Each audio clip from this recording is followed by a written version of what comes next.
You don't have most of the usual excuses. You didn't grow up in the projects. You had a very strong mother. Your biological father is absent. An NFL football player. But yeah, I hear you. Your godfather's Ray Charles. Yeah.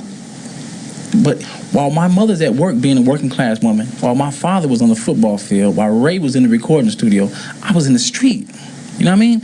I was being influenced by social forces that they couldn't even touch, couldn't even understand. And my mother couldn't protect me from that. Ray couldn't come get me all the time. And Dick never came. But, you know what I mean? So, do you resent that? To a great extent, no doubt about it. I hate him. You know what I mean? I hate him because I think about what I could have been, you know? And I can't dig that, man. You're running out on your kids, you know? You know. Father thing, man. But that's just heavy to me now, you know? That's just heavy. Would it have made a difference, do you think? Yeah, because I wouldn't have to go to the street to find the street people, you know? To find, you know, people in the street, you know? That was the Monster Kody, a dude that was involved in multiple shootings, stabbings, you know, gang fights.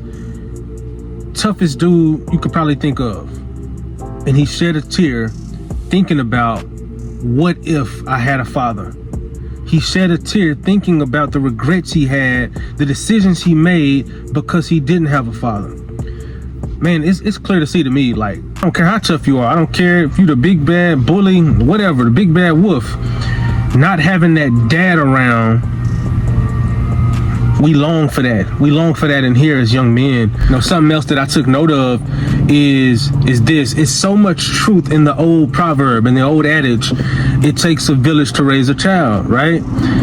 He grows up with this single mother who's a working class woman, like you said. You know, she's doing her best to put food on that table, put clothes on his back. But the problem is, because she's at work all the time, he's left alone to the wolves in the community. And unfortunately, there are wolves in the community. Can you imagine if the village that his mother left him in was full of responsible, God-fearing men instead of bloodthirsty gang members?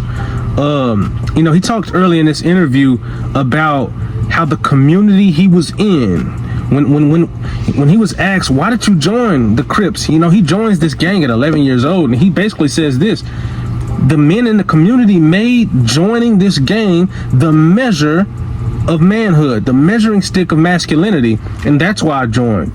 And again, what if the village was full of God-fearing, pure-hearted men? That's what I'm grieving over. Y'all, we got to change the village, because mothers are working, fathers are going to the military, such and such. That shouldn't be a problem, though, because the men that are still in the community should be living a godly life and holding up a godly stick, measuring stick for the young men to aspire to reach. Comment down below your thoughts on this. Comment down below as well. I want to really know this. Single mothers, can they raise sons successfully? I think I know the answer to that. I want to know you guys' answer. Comment down below. Check this out. Praying is dope. I'm sure you agree, but if you're expecting a harvest, go plant a seed. It's Plain Life TV. I'm gone, man.